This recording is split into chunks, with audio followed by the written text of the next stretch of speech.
Yes, bibe byiza kuri mwe mwese mudukunda kandi mukadukurikira. Naje ngo tuganire byinshi biri kuvugwa mu mikino, aho twibanda kuri equipe ya Aprfc yamaze kubihaguruka yerekeza i Dar es Salaam mu gihugu cya Tanzania, bagiye mu mikino ya Sekafa Kagame Cup 2025. Aprfc rero yahagurukanye abakinnyi bagera kuri 22 barangajwe imbere n'umutoza mukuru Abdurrahim Talib. Baraza kumenya abakinnyi se nabahe, ese abasigaye bimeze bite, abiyongeremo ni abahe. Ibyari Chimoni Lampti byavuga ko ashobora kuba agiye gusoka muri APR, ibyo bimeze gute? Umutoza Abdurrahim Talib kandi nawe hari ibyo yaje kubatangaza mbere yuko iyi equipe yerekeza mu gihugu cya Tanzania. Umuyobozi mukuru muri equipe ya Aprfc Brigadier General Deo Rusangano hari ibyo yatangaje, nabyo uraza kubyumva muri iki kiganiro. Ni ikiganiro kigufi cyane tugiye kuba tuganira nkohereza update uko bimeze muri equipe ya Aprfc ndetse nuko imikino ipanze uko ikurikiranye guhera ku munsi wo kuwa kabiri. Umukino izaba ikine sizawukinira he ku yahe masaha, byose ni muri iki kiganiro. Gahunda zose z'ikipe igiye kuba ikorera hariya mu gihugu cya Tanzania. Ikaze mwese rero aho muri hatandukanye, waba uri mu Rwanda waba uri hanze y'u Rwanda, cyangwa usaba ni kimwe no gukanda subscribe niba utarakanda subscribe, ubundi muri commentaire tangira utubwire uko witeze equipe yawe. Ese iyi equipe ya Aprfc iraza kuba ikora amateka imanukane igikombe cya Sekafa igikure hanze y'u Rwanda, dore ko muri bitatu ifite kugeza ubu ngubu byose yabitwaye byakiniwe mu Rwanda. Nibwo Aprfc rero yatwaye ibyo bikombe. Rero nagahigo gafitwe n'amakipe abiri hano mu Rwanda, Rayon Sport ndetse na equipe ya Atraco Football Club yaje no kubisenyuka. Izo equipe mu Rwanda zimaze gutwara ibikombe bya Sekafa bizikuye hanze. Mu rusange se Aprfc ifite ikiza cyuko ikoshobora kwegukana iyi Sekafa ikakura muri Tanzania. Muri commentaire utubwire uko ubitekereza ndetse no kubyumva, ubundi udutima twinshi tw'umukara n'umweru nituze kubura muri commentaire tuganire byose muri rusange. Duhere rero ku bakinnyi ikipe yaje kuba imanukana ijyana mu gihugu cya Tanzania, aho bagiye mu ishanwa rya Sekafa Kagame Cup. Bajyanye abakinnyi bagera kuri 22.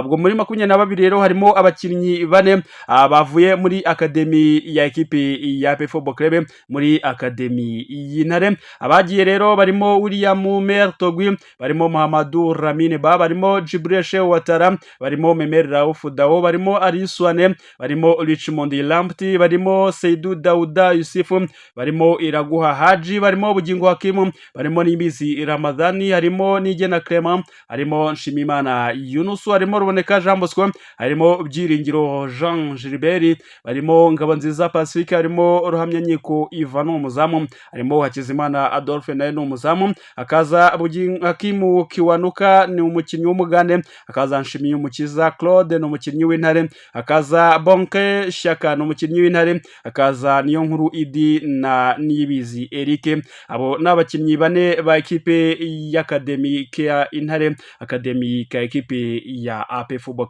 Abakinnyi rero bataje ko bajyana ni equipe ya Aprfc barimo abanyarwanda bahamagaye mu ikipe y'igihugu y'u Rwanda Amavubi. Abo barimo Mugisha Gilbert Barafinda, barimo Fitina Omborenga, barimo Niyo Mugabo Claude, barimo Ishimwe Pierre Mario ndetse na Nduwayo Alex.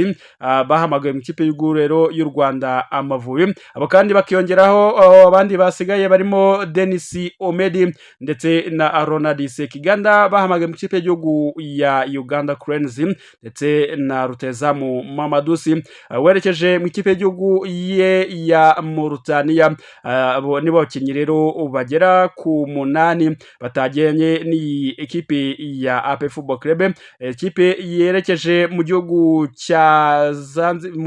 cya Tanzania, aho bazabakina imikino itandukanye. Bibutse ko iyi ekipe ya Aprfc iri mu itsinda rya kabiri, aho bari kumwe n'ikipe ya Bumamuru y'u Burundi Burundi, bakaba hamwe n'ikipe ya KMC yo muri Tanzania ndetse na Murandege yo muri Zanzibar. Rero iyi KMC yaje kuba yiyongeramo muri itsinda je isimbuye iyo bita Neke Football Club yo mu gihugu cya Uganda, yaje kwikuramo nyuma y'uko tombora yari isize yisanze nayo mu itsinda rya kabiri. Nyuma yaho nibwo yaje gutangaza ko ivuyemo itakitabiriye irushanwa rya Sekafa Kagame Cup. Rero iyo Neke yo muri Uganda wese wesimbuza iyi KMC yo muri Tanzania. Rero uko imikino izaba ipanze turaza kuba tubigarukaho mu kanya gato, ariko komeza babwire ibyo chairman yaje kuba atangaza. Chairman wa Football Club mbere yuko berekeza muri Tanzania yatangaje iki?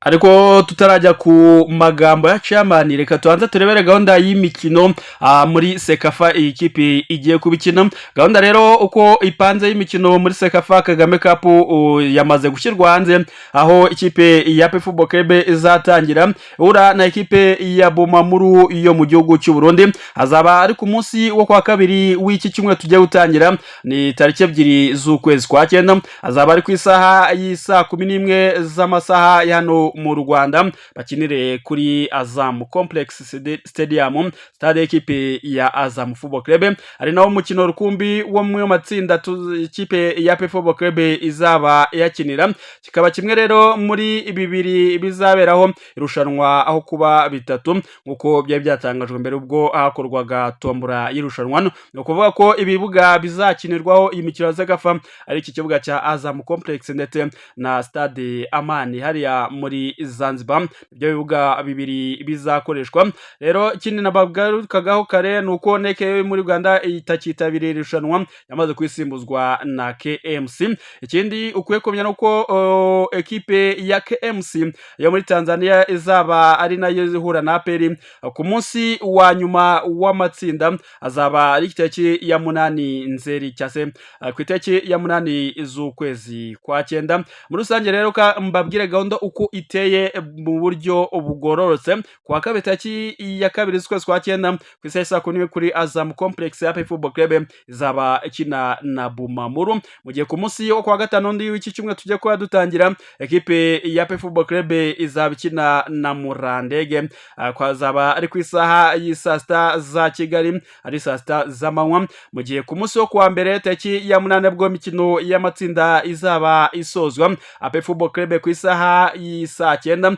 izaba ikina n'iyi KMC, bazaba bakinira kuri stade ya KMC n'undi iyi kipe isanzwe ikiniraho hariya muri Tanzania. Ni ku isaha y'isa 9 rero uyu mukino usoza amatsinda uzaba uba uhuza kipe ya Football Club n'iyi KMC. Niyo mikino rero itatu y'amatsinda, abundi bakamenya amakipe ahita akomeza muri kimwe cya kabiri, dore ko ari amatsinda agera kuri 3, aho amakipe 3 azaba yayoboye itsinda zakomeza, mu gihe bazareba indi ekipe imwe yitwaye neza cyase yatsinzwe biciritse, yatsinzwe neza muri rusange ikaba ekipe ya 4, ubundi bagahita bakina imikino ya kimwe cya kabiri.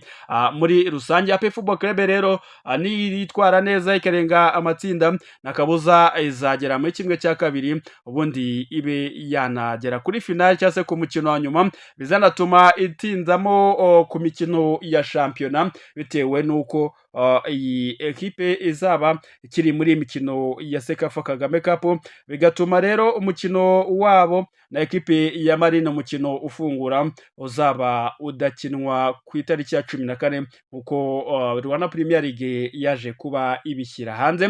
Mbere yuko rero berekeza muri Tanzania, umutoza Abdullah Mutaribu hari ibyo yaje kuba atangaza muri iki cyumweru, avuga ko we mu mikino ya gishuti asaba imbabazi abakunzi ba Football Club bayifashe nabi ndetse n'abandi bayobozi batabyumvaga neza, ariko bavuga ko wari umwanya wo kugira ngo ahe buri mukinnyi wese umwanya amwigaragarize, amwereke urwego rwe, mu gihe bazaba bagejeje mu marushanwa azamenye abo akoresha. Ikindi kandi yavuze ko ari kugerageza systeme ziwe n'imikinire mishya muri iyi ekipe ya Football Club. Atangaza rero ko atanga icyizere ko muri iyi Sekafa ariho agiye kwerekanira ubushobozi bwe, avuga ko ariho muzabona Aperi isa nkaho ari nshya kandi ikomeye avuga ko bagomba kuzana igikombe nta kabuza kuko iri ni irushanwa ariko imikino ya gishuti yo ngo ntabwo yayumvaga neza cyane kuko we ngo nta kindi imikino ya gishuti ngo yifuza gutsinda ahubwo aba ari gutegura amarushanwa ari imbere.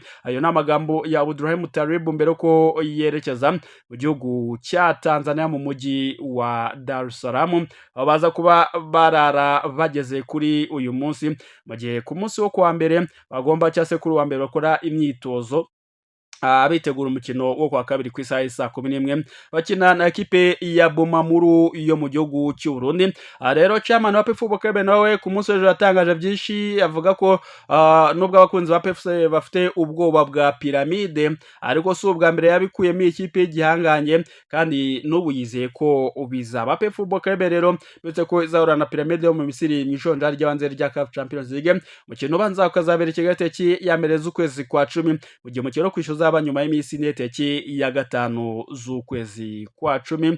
Ikipe rero yateye ubwo abakunzi ba peri bitewe nuko mu myaka 2 iheruka ariyo yayikuyemo ubu hiyongereyeho no kuba ariyo yatwaye iryo rushanwa rya CAF Champions League iheruka. Rero chairman yaje kuba bamane mungende avuga ko byose bigishoka nubwo ari ikipe ikomeye ariko abafana badakwiye kugira ubwoba. Rero dure muri commentaire tuganire umbutse gukanda subscribe na ubwa mbere cyase utarayikanda ariko ukunda kuri ibiganiro byacu ndetse mwibuke no gukanda like kugira ngo mutwereke urukundo. Mbifurije kugira ibihe byiza. Hasta la vi